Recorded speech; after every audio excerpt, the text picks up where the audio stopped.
Hello viewers, welcome to Telugu audio stories. మీరు కనుక channel first time చూస్తున్నట్లయితే ఛానల్ సబ్స్క్రైబ్ చేయండి, లైక్ చేయండి. అలానే ఈ స్టోరీపై మీ విలువైన ఒపీనియన్ని కామెంట్ రూపంలో తెలియజేయండి. ఇక కథలోకి వెళ్దామా? వీడియో చూస్తున్నందరూ కింద కనిపిస్తున్న ఐబాక్స్ వీడియోని ఎంకరేజ్ చేయండి. సరిగ్గా అదే నిమిషంలో ఎయిర్పోర్ట్లో దిగాడు శిఖర్ తన తింగరపాలెం మైత్రితో కలిసి. ఫ్లైట్ ఎగిరినప్పుడు పట్టుకున్న శిఖర్ చెయ్యి ఇప్పటికి కూడా వదలకుండా అలాగే బిగించి చుట్టూ బెదురుగా వెతికేస్తూ ఉంటే, మనం వస్తున్న విషయం మన వాళ్ళకి తప్ప మీ వాళ్ళకి తెలీదు, కంగారు పడకు అంటూ చెప్పి, కూర్చుంటావా, లగేజ్ తెస్తాను అంటూ మైత్రి మొహంలోకి చూస్తూ అడిగితే, లేదు, నేను మీతో వస్తాను అంటూ వదలకుండానే ఎటు వెళ్ళాలి అని అడిగితే బ్యాగేజ్ కౌంటర్ వైపు చూపించాడు చేయి చాపి. వెళ్దాం అని చెప్పడంతో ఇక మైత్రిని దూరం పెట్టకుండా లగేజ్ ట్రాలీలోకి షిఫ్ట్ చేసి బయటకు తీసుకొస్తూ, ఈ భయంతోనే నా సిస్టర్ కోసం రిస్క్ చేశావా అంటూ సరదా కడిగిన డాక్టర్ బాబుని విప్పొచ్చిన కళ్ళతో కోపంగా చూస్తూ, నా వదిన కోసం భయం అంటే ఏంటో అప్పుడు తెలియలేదు, ఇప్పుడు మీకోసం ఎంత ప్రయత్నిస్తూ ఉన్నా ఈ భయం వదలటం లేదు, నా భయం మీకు నవ్వుగా ఉంది కదూ అంటూ శేఖర్ చేతిని తోసేసి వెళ్లి కార్ డోర్ దగ్గర నిలబడితే ఇద్దరి గొడవని సైలెంట్ గా చూస్తూ మధ్యలోకి రాకుండా పక్కకు నిలబడ్డాడు బిట్టు. రుద్ర ఐరా చైతన్యలా ఎవరో ఒకరు డోర్ ఓపెన్ చేస్తేనే ఎక్కడ అలవాటైన మైత్రి పాపకి ఇప్పటికీ డోర్ తీయరాదు. రాదు అనడం కన్నా అవసరం రాలేదు అనడం బాగుంటుందేమో. నవ్వుకుంటూ, ఫోన్ ఆపరేట్ చేయడం నేర్పించిన మా చెల్లి డోర్ తీయడం నేర్పించలేదా అంటూ శిఖర్ వెక్కిరిస్తూ ఉంటే, నీ చెల్లి కాదు, మా వదిన, నాకు వదినయ్యాకే నీకు చెల్లయింది, నాతో మాట్లాడకు, నీకంత ఆటలుగా ఉంది అంటూ మళ్ళీ శిఖర్ని తోసేసి కార్ ఎక్కి కూర్చుంటే డోర్ క్లోజ్ చేసి బిట్టుని కళ్ళతోని కార్ స్టార్ట్ చేయమని చెప్పి రెండో వైపు ఎక్కి కూర్చున్నాడు శిఖర్. చేతులు బిగించుకొని ముఖం పక్కకు తిప్పేసిన మైత్రి నీలిమ గారికి ఫోన్ చేసి, మీ అబ్బాయి ఏడిపిస్తున్నారు అత్తయ్య అంటూ చాడీలు మోసేస్తూ ఉంటే, ఓసై తింగరపాలెం, నేనెక్కడ ఏడిపించానే అంటూ శిఖర్ నెత్తి నెరు కొట్టుకుంటూ ఉంటే, నువ్వు పెట్టే మైత్రి, వాడి సంగతి నేను చూస్తా అంటూ కాల్ కట్ చేసిన నీలిమ గారు వెంటనే కొడుక్కి ఫోన్ కొట్టి ఫుల్గా క్లాస్ పీకారు. ఎగ్జామ్ ఇన్విజిలేషన్ పడడంతో అశోక్ గారికి రావడం కుదరకపోవడంతో భర్తతో పాటే మధ్యాహ్నం నుంచి స్టార్ట్ అవ్వడానికి సిద్ధపడ్డారు నీలిమ. ఆ విషయమే చెప్పి, నేనొచ్చే వరకు నా కోడల్ని భయపెట్టినా బాధ పెట్టినా మా ఊరి ఆవకాయ పచ్చళ్ళలో నెయ్యి లేకుండా నోట్లో కుక్కుతా అంటూ నీలిమ ఒక లెవెల్లో బెదిరించి వదిలితే మాడిపోయిన శిఖర్ ముఖానికి మురుసుకుంటూ దగ్గరికి చేరిన మైత్రి, మళ్ళీ భయపెట్టొద్దు అంటూ ముద్దు ముద్దుగా చెప్తూనే డాక్టర్ బాబు చేతిని చుట్టేసింది. చేతన్ రాక్షసి జాతి అంటే ఏమో అనుకున్నాను, ఇంత అందంగా అమాయకంగా ఆడేసుకుంటావని కల్లో కూడా ఊహించలేదే అంటూ వాపోతూనే చేతన్ని తలుచుకున్నాడు డాక్టర్ బాబు. ఐరా పాప జ్యూస్ తీసుకుని పైకి వెళ్లేసరికి బాత్రూంతో వెట్ హెయిర్ని తుడుచుకుంటున్నాడు రుద్ర. 6 అడుగుల పైనుండే పలకల దేహం నీటి చుక్కలతో ఉదయపు సూర్యకాంతికి మెరుస్తూ ఐరా పాప కన్ను కుట్టేలా చేస్తే మెడ మీద టవల్తో తడితలను తుడుచుకుంటూ బాల్కనీలో నిలబడి గార్డెన్ చూస్తున్నాడు Rudra. My dear hot beast, ఎంత హాట్ గా ఉన్నారా బాబు అంటూ తుళ్ళింత లేపుతున్న వయసు హార్మోన్ ఎఫెక్ట్ తో గ్లాస్ పక్కన పెట్టినైరా వెనక నుండి చెస్ట్ మీదుగా పలకల దేహాన్ని చుట్టేసి షోల్డర్స్ మధ్యన రాపిడికి గురవుతున్న మజిల్స్ మీద మొహం చూపించింది. ఐరా అల్లరి ఊపిరి వెన్నుని అభిషేకిస్తూ ఉంటే చెస్ట్ మీదకి చేరిన చేతి వేళ్లను లాక్ చేస్తూ, తడిగా ఉన్నాన్రా అన్నాడు సున్నితమైన గొంతుతో. నీకు తెలిసి నువ్వు తడిగా ఉన్నావు, నాకు తెలిసి నువ్వు హాట్గా ఉన్నావు, ఏది కరెక్ట్ అంటూ కవ్వింపుగా ప్రశ్నిస్తూ మజిల్ని మునిపంటితో బిగిస్తే చేతులు పట్టి ముందుకు లాగి నడుము చుట్టి ఎత్తి పిట్టగోడు మీద కూర్చోపెట్టాడు. రుద్ర నడుముకి కిందున్న టవల్ అంచులు పట్టుకుని దగ్గరికి లాగి కాళ్లతో రుద్ర కాళ్ళను చుట్టేసి, ఆన్సర్ చెప్పలేదు అంటూ కర్వీ లిప్స్ మీద అల్లరి నువ్వు చిలికిస్తూ ఉంటే ఫేస్ ని దోసిట్లో బిగించి నీలిరంగు ముక్క పుడకతో మెరుస్తూ సూర్యుని బంగారు కిరణాలకు సైతం సవాల్ విసురుతున్న అమ్మలు చిలక ముక్కు మీద పెదవులద్ది, నీకు తెలీదా అన్నాడు కళ్ళలో ఫీలింగ్స్ పలికిస్తూ. ఐస్ క్రీమ్ చేయడం నీకు బాగా తెలుసు, చూడటానికి బీస్ట్లా ఉంటావు కానీ రొమాన్స్ లో మిల్కీ బాయ్. ఇలా నన్ను ఐస్ క్రీమ్ చేయకుండా అసలు మ్యాటర్ చెప్పు, ఏం చేస్తున్నావు నాకు తెలియకుండా అంటూ మయూరి గారిని దృష్టిలో పెట్టుకుని ప్రశ్నిస్తూ ఉంటే, దేనికోసం అడుగుతున్నావమ్మలు, క్లారిటీ ఇవ్వు అంటూనే జగనం చుట్టి దగ్గర కంటా లాక్కున్నాడు. అయితే కౌంట్లెస్ ఆపరేషన్స్ హ్యాండిల్ చేస్తున్నావన్నమాట అంటూ కర్వీ లిప్స్ ని వంకరగా బిగించి అడుగుతూ ఉంటే, అమ్మలు, నాకు టైం వేస్ట్ చేయడం ఇష్టం ఉండదు, స్ట్రైట్ గా పాయింట్కి రా అని సన్నగా హెచ్చరిస్తూనే ఐరా పాపని అలాగే ఎత్తుకుని లోపలికి తీసుకొచ్చి బెడ్ మీద దించితే టక్కున లేచి నిలబడి రుద్ర మెడ చుట్టి దగ్గరికి లాగి, మయూరి గారి విషయం చెప్పిన ఐరా ఎందుకు అంటూ ప్రశ్నించింది. విశ్వక్ గారి హార్ట్ స్ట్రోక్ కి రీజన్ తెలుసుకోవడానికి ఫోన్ చేశాను. మన అనుకున్నా కాబట్టి నేను చేయగలిగింది చేశాను అంటూ రుద్ర సింపుల్ గా క్లారిఫికేషన్ ఇస్తే, ఆ క్లారిఫికేషన్ కి ముద్దుగా నవ్వుతూ, ఇలాగే వెళ్ళి కింద నీకోసం వెయిట్ చేస్తూ ఉన్నా మయూరికి చెప్పు, మీద పడి కొట్టేంత కోపంతో కాచుకొని కూర్చుంది అంటూ ఐరపప్ప హింట్ ఇస్తూ ఉంటే ఏదో ఆలోచించిన రుద్ర పెదవులు అర్ధవంకరగా సాగదీస్తూ, ఇలాగే వెళ్ళనా అన్నాడు కళ్ళతోనే తన బాడీని చూపిస్తూ. పడిపోతాయి, మామూలుగా కాదు, అసలే సూదుల్లో ఆరితేరిన దాన్ని అని హెచ్చరిస్తూనే తాగమంటూ జ్యూస్ గ్లాస్ ఇచ్చి డ్రెస్ తీసిపెట్టి, నేను రిపోర్ట్ రాసుకున్నాక వెళ్ళు అంటూనే ఫ్రెష్ అవ్వడానికి వెళ్ళింది ఐరా. అమ్మలు చెప్పిందని కాదు గాని మయూరి గారు వెయిట్ చేస్తున్నారని మరో అరగంట లేట్గా కిందకొచ్చాడు రుద్ర. అప్పటి వరకు బిక్కమొహంతో వెయిట్ చేస్తున్న చేతన్ రుద్రకి దండం పెట్టి, చూసుకో బాబు అంటూ పారిపోతే రుద్ర ఎదురుగా కూర్చోవడంతో తల పైకెత్తి చూసిన మయూరికి రైలింగ్ పట్టుకొని కనిపించింది ఐరా. మయూరి చూపు స్ట్రైట్ గా తాకడమే టక్కున వెనక్కి వెళ్ళి, బాబోయ్, పొరపాటున లేడీలా పుట్టేసింది, బీస్ట్ బాబుకి ఏ మాత్రం తక్కువ లేదు అంటూ సర్టిఫికెట్ ఇచ్చుకుంటూ లోపలికి వచ్చిన ఐరా మైత్రికి ఫోన్ కొట్టింది, ఎక్కడి వరకు వచ్చారో కనుక్కోవడానికి. కాగ్రా వ్యాలీ యాక్సిడెంట్, అందుకు గాను ఖర్చు పెట్టిన బడ్జెట్, మృతుల కుటుంబాలకు ఇచ్చిన పేమెంట్, మొత్తం లిస్ట్ ఉంచిన ఫైల్ రుద్ర మీదకు విసిరిన మయూరి, నేను నిన్ను అడిగానా, నా పర్మిషన్ లేకుండా నా బిజినెస్ లోకి ఎందుకు ఇన్వాల్వ్ అయ్యావు? వాళ్ళు వర్క్ చేసేది మా దగ్గర, శాలరీస్ పే చేసేది మేము, యాక్సిడెంట్ జరిగింది మా నిర్లక్ష్యంతో, పోయిన ప్రాణాలకు విలువ కట్టి మా తప్పును నీ నెత్తి మీద వేసుకోమని ఎవరు చెప్పారు నీకు? ఊరిని ఊరి జనాలను నీ వైపు తిప్పుకున్నట్టు ఇప్పుడు నా వ్యాపారాలను, అందులో పనిచేస్తున్న వాళ్ళని నీ కనుసన్నల్లో కట్టేసుకోవాలనుకుంటున్నావా అంటూ మయూరి ఎప్పుడు లేనంత ఆవేశంతో రుద్ర మీదకు వచ్చి గట్టి గట్టిగా అరుస్తూ ఉంటే కూర్చున్నవాడే మయూరి ఆవేశానికి కళ్ళు కిందకి దించి లేచి నిలబడి చేతులు కట్టుకుంటే కాల్ కంప్లీట్ చేసిన ఐరా మరీ గట్టిగా వినిపిస్తున్న మయూరి గొంతుకి మళ్ళీ బయటకు వచ్చి కిందకి వస్తూ ఉంటే వేళతని వద్దు అని రుద్ర ఇన్స్ట్రక్షన్స్ ఇవ్వడంతో స్టెప్స్ మీద ఆగిపోయింది ఐరా. పారిపోయిన చేతన్ మళ్ళీ వస్తే చేతన్ ఫ్యామిలీతో పాటు ఈసారి ఇంట్లోని వర్కర్స్ అందరూ కూడా ఇంటి నలుమూలలా చేరారు. ఫిజియోథెరపిస్ట్ హెల్ప్ తో చైర్లోకి మారి బయటికి వచ్చిన విశ్వక్ పైనుండి గమనించి మయూరి కోపంలో కారణం వెతుకుతూ ఉండగానే ఏదో పడిన శబ్దంతో పాటు మయూరి అన్న మృదువైన పిలుపు గాలితో పాటు వచ్చి మయూరి చెవులను తాకడంతో సంవత్సరాల నుండి కేవలం తన అంతరాలలో మాత్రమే వినిపించిన గొంతు బాహాటంగా పిలుస్తున్న పిలుపుకి స్పందించడమే నిశ్శబ్దం నోటికి తాళం వేసినట్టు ఆగిపోయిన మయూరి ఆ స్వరాన్ని గమనిస్తూ నెమ్మదిగా కళ్ళు మూసుకుంది.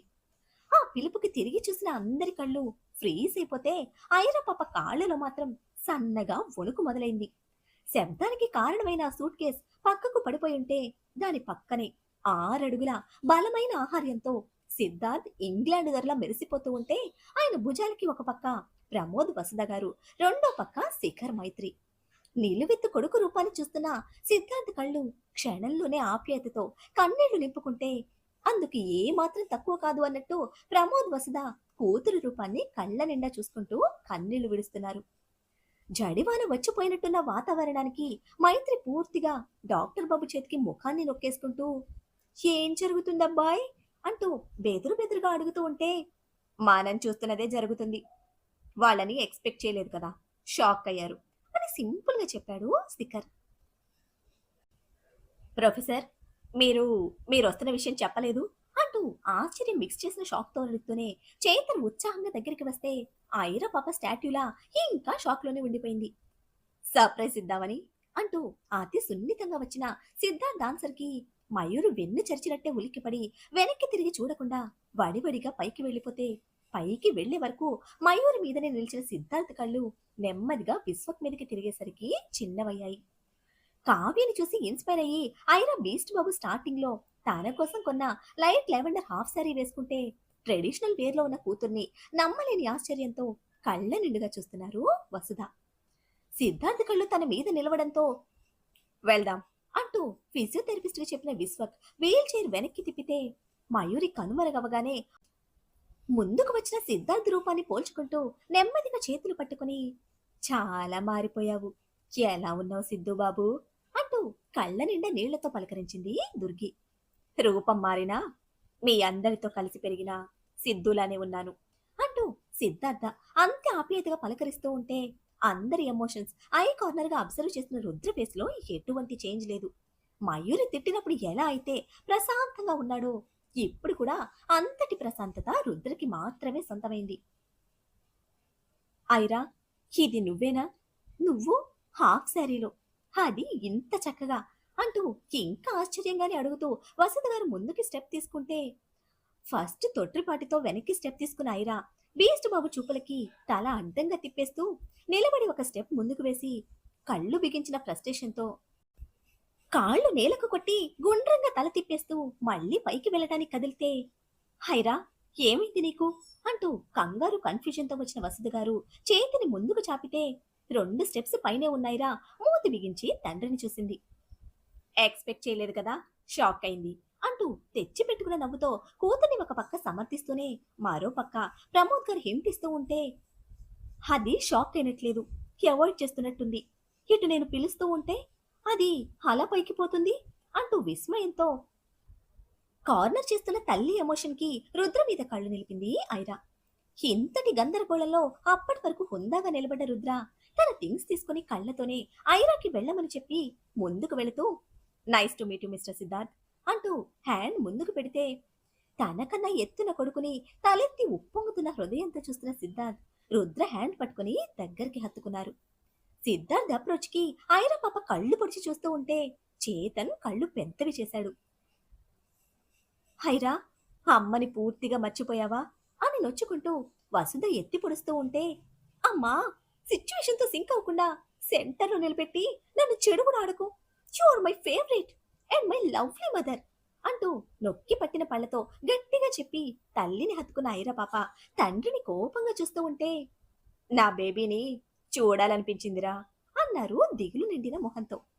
చూడాలి అనిపించినప్పుడు ముందు చెప్పాలి కదా డాడీ అంటూ బిగించిన పళ్ళ మధ్య తల్లికి వినిపించుకున్న ఐరపాప తిప్పేస్తూ ఉంటే మయూరి గారిని చూసినప్పుడు టచ్ చేసినప్పుడు ఏదైతే ఫీలింగ్ రుద్రలో కలిగిందో ప్రస్తుతం సిద్ధార్థ స్పర్శలో కూడా అదే అనుభూతి చెందుతున్నాడు రుద్ర. ఇది అని పేరు పెట్టలేని ఆ ఎమోషన్ కి కట్టుబడే మయూరి ఎంత కోపం చూపించినా దగ్గరగా ఉండాలని తాపత్రయపడుతుంది. ఇలా ఎందుకు అని మయూరి గారి దగ్గర జనించిన ప్రశ్న ఇప్పుడు మళ్ళీ సిద్ధార్థ్ దగ్గర మరొక రూపాన్ని సంతరించుకుంటుంటే రుద్రని వదిలి 2 చేతులతో భుజాలను బలంగా బిగించి I'm really proud of you. నీ గురించి విన్నప్పుడు నా వాళ్ళ కోసం ఏదైనా చేయాలి అనుకున్నాను, ఇప్పుడు నీ కోసం ఏమైనా చేస్తాను అంటూ ఎమోషనల్ డిస్టర్బెన్స్ తో చెప్తున్నాడు సిద్ధార్థ్. ప్రొఫెసర్ కళ్ళలో కనిపిస్తున్న కమిట్మెంట్ లో అంతర్లీనంగా కదలాడుతున్న స్ట్రాంగ్ ఎమోషన్ కి రుద్ర కళ్ళు లోతుగా శోధిస్తూ ఉంటే ఆ శోధనకి చిక్కేలోపే ఇద్దరి మధ్యలోకి దూరిపోయిన శిఖర్, ప్రొఫెసర్ మీ కమిట్మెంట్ నాకు తెలుసు, రుద్రకి అర్థమయ్యేలా ఆల్రెడీ నేను చెప్పాను, మీరు ఇండియాలో కాలు పెట్టిన ఆనందంలో చాలా ఎమోషనల్ అవుతున్నారు అంటూ సిద్ధార్థ్ చేతుల నుండి రుద్రను విడిపించి బయటకు వెళ్తున్నావా అంటూ టాపిక్ డైవర్ట్ చేస్తున్న శిఖర్ రుద్ర మీదనే కళ్ళు నిలిపితే అప్పటికే సిద్ధార్థ్ బిహేవియర్ ఏదోలా అనిపించిన రుద్ర ఆయన గారి మీద చూపు నిలిపి నువ్వు కూడా రావాలి అంటూ శిఖర్తో ఆర్డర్లా చెప్పి బయటకు వెళ్ళిపోయాడు. మీరు నా కొంప ముంచకండి ప్రొఫెసర్, వాడు ఆవలించకుండానే పేగులు లెక్క పెట్టే రకం, మీకు క్లారిటీ వచ్చే వరకు నన్ను కొంచెం ఊపిరి తీసుకొనివ్వండి అంటూ ప్రొఫెసర్ చెవులు చిన్న గొంతుకుతో కొరికేసి చేతం చెయ్యి బిగించిన మైత్రికి వెళ్ళొస్తానంటూ చెప్పేసి రుద్ర కోసం పరుగులు పెట్టాడు శిఖర్. కన్ఫ్యూజన్ నిండిన ఎమోషన్లో స్టక్ అయిన అందరినీ డైవర్ట్ చేస్తూ మీరు చెప్పినట్టు ఈ హవేలీ, దీని కన్స్ట్రక్షన్ ఇంటీరియర్ అద్భుతంగా ఉంది మిస్టర్ సిద్ధార్థ్ అంటూ అందరి దృష్టిని ప్రమోద్ ఇంటి మీదకి మళ్లిస్తే జనరేషన్స్ నుంచి మెయింటైన్ చేస్తున్న గ్రాండ్నెస్ మరో 2 జనరేషన్స్ కూడా ఇదే దర్పంతో ఉంటుంది అంటూ సిద్ధార్థ్ హవేలీ మొత్తం కళ్ళు తిప్పి చూస్తూ ఉండగా అక్కడే ఉన్న ఆ పరంతముడి ప్రతిరూపం మీద నిలిచిపోయాయి ఆయన కళ్ళు. అది గమనించిన దుర్గి ఆనాటి నుండి ఈనాటి వరకు వన్నె తగ్గకుండా జాగ్రత్తగా దీది చూసుకుంటుంది అంటూ చెప్పడంతో ఆనాడు ఉన్న మయూరి ఈనాడు లేదు దుర్గి. వెళ్ళు, ఇప్పుడు నీ దీదీకి నీ అవసరం ఉంది అంటూ నిర్లిప్తంగా చెప్పిన సిద్ధార్థ్ కృష్ణుడి ప్రతిమ దగ్గరికి వెళ్తే, చూసుకో అమ్మా అని ఐరాకి చెప్పి మయూరి కోసం వెళ్ళింది దుర్గి. హైరా తల్లి, మీ అమ్మా నాన్న అంటూ దమయంతి అభిమానంగా పలకరిస్తూ వస్తే, హా aunty, this is my beautiful mom అంటూ పేరెంట్స్ ని చేతన్ ఫ్యామిలీకి పరిచయం చేసి వాళ్ళు మాటల్లో పడగానే చేతన్ షర్ట్ పట్టుకొని పక్కకు లాక్కొస్తూ ఉంటే కావ్య మైత్రి కూడా ఫాలో అయ్యారు. కార్ స్టార్ట్ చేసిన రుద్ర తనలో రేగిన డిస్టర్బెన్స్ ని డ్రైవింగ్ లో చూపిస్తూ ఉంటే ఆ డిస్టర్బెన్స్ వెనుక రీజన్ సిద్ధార్థ్ అని తెలియక, ఇంట్లో అంతా బాగానే ఉందా అంటూ డౌట్ గా అడిగాడు శిఖర్. ఇక్కడికెలా వచ్చారు అని క్వశ్చన్ చేస్తూ రుద్ర స్ట్రైట్ గా పాయింట్ కి వస్తే మరొకరైతే ఎవరు ఏంటి అని అడగాల్సి వచ్చేదేమో. బట్ రుద్రకు క్లోజ్ గా ఉండే శిఖర్ కి అది సిద్ధార్థ్ గురించి అని వెంటనే అర్థమవడంతో ఎయిర్పోర్ట్ లో కలిశారు. ఐరాకు సర్ప్రైజ్ ఇద్దామని చెప్పకుండా వచ్చారట. మనమంతా ప్రొఫెసర్ ఇంట్లోనే ఉంటున్నామని అక్కడికి వెళ్తూ ఉంటే ఇక్కడికి నేనే తీసుకొచ్చాను అంటూ సగం అబద్ధం సగం నిజం ఇద్దరు నమ్మిలి చెప్పిన శిఖర్ను అందుకుగాను చురుగ్గా ఓ చూపు చూశాడు రుద్ర. వీడికేదో డౌట్ వచ్చినట్టుంది అనుకుంటూ కిన్నర్లో పడుతున్న టెన్షన్ మొహం మీద కనపడకుండా తెచ్చి పెట్టుకున్న ఇరిటేషన్తో, అసలు మయూరి గారి నీ మీద ఎందుకు ఫైర్ అవుతున్నారు అంటూ టాపిక్ మార్చడానికి ట్రై చేస్తే, ఇంటికి వెళ్ళాక నీ చెల్లి దగ్గర కూర్చో, స్టోరీ మొత్తం రీల్ వేసి చూపిస్తుంది అంటూ సీరియస్ గా ఆన్సర్ ఇచ్చిన రుద్ర, నేనిక్కడ ఎందుకుంటున్నానో నీకు తెలుసా తెలీదా అంటూ సీరియస్ గా పాయింట్ చేస్తూ ఉంటే, ఆఫ్ కోర్స్ తెలుసు అంటూ చాలా నార్మల్ గా రియాక్ట్ అయిన డాక్టర్ బాబుని అంత సీరియస్ గా చూస్తూ ఉంటే, ఐరా కోసమైనా రావాలి కదా అన్నాడు కన్విన్సింగ్ గా. వాళ్ళక్కడికి వెళ్తే అమ్మల్ని నేను అక్కడికి తీసుకువెళ్లేవాణ్ణి అంటూ కొట్టినట్టే రుద్ర చెప్పడంతో, అంత ఆలోచించలేదురా, కనిపించారు కదా అని కలిసొచ్చేశాం అంటూ మైత్రి నుంచి అందిపుచ్చుకున్న పర్ఫార్మెన్స్ ని ఫేస్ లో పండిస్తూ ఇన్నోసెంట్ గా చెప్పే ప్రయత్నం చేస్తూ ఉంటే అది సక్సెస్ఫుల్ గా ఫెయిల్ అవ్వడంతో, రిటర్న్ వెళ్ళగానే తలకాయ డాక్టర్ కి చూపించుకో అన్నాడు మైత్రి విక్కిరింపుని పట్టి చూపుతూ. నీ చెల్లిలాగా నన్ను టార్గెట్ చేయకు, నేనే తలకాయ డాక్టర్ని, ఇండియాలో టాప్ రేటెడ్ లో ఉన్న న్యూరాలజిస్ట్ ని అంటూ ఉక్రోషంగా శిఖర్ తనకు తానే సర్టిఫికెట్ ఇచ్చుకుంటుంటే అవునా అన్నట్టు కళ్ళతోని కార్నర్ చేస్తూ, ప్రొఫెసర్ ప్రాబ్లం ఏంటి అంటూ నోటితో ప్రశ్నించాడు రుద్ర. స్ట్రైట్ గా లాక్ చేసిన రుద్ర ప్రశ్నకి క్షణం తనబడినా, నువ్వే కదా ప్రొఫెసర్ ప్రాబ్లం అంటూ పదునైన రుద్ర చూపులకి చిక్కకుండా చెప్పి అంతలోనే పిచ్చి నవ్వుతో, అదే నీకు యాంటీడోట్ తయారు చేయడమే ప్రాబ్లం, ఆల్రెడీ శాంపుల్ ఒకటి పట్టుకొచ్చారు, దాని సక్సెస్ రేట్ బేస్ చేసుకుని నెక్స్ట్ స్టెప్స్ ప్రొసీడ్ అవ్వాలి అంటూ క్లెవర్ గా ఆన్సర్ ఇస్తూ తెలివిగా ఆన్సర్ ఇచ్చారు అనుకున్న శిఖర్ రుద్ర చురుకైన చూపులకి క్షణంలోనే తెల్ల మొహం వేశాడు. మరి అంతలో బాబు చూపుల్లో ఏం స్కాన్ అయ్యిందో, ఇప్పుడు ఈ డాక్టర్ బాబు పరిస్థితి ఎటుపోతుందో. అన్న చెల్లెలు చెప్పినట్టు ముందు ముందు రాబోయే తలనొప్పికి తలకాయ డాక్టర్ దగ్గరికి పోవాల్సిందేనా? కళ్ళ ముందున్న సిద్ధార్థిని చూస్తున్న మయూరి మనోగతం ఏమిటి? రుద్ర కోరుకున్నట్టే కష్టపడకుండానే ఇద్దరు ఒక్క దగ్గరికి చేరుకున్నారు. మరి ఐరా కోరుకున్నట్టుగా ఒక్క దగ్గరికి చేరిన ఇద్దరు ఒక్కటైపోతారా? ఏం జరుగుతుందో తెలియాలంటే నెక్స్ట్ ఎపిసోడ్ ని ఫాలో చేయండి. అలానే ఈ ఎపిసోడ్ ని లైక్ చేయడం మాత్రం మర్చిపోకండి. Bye friends.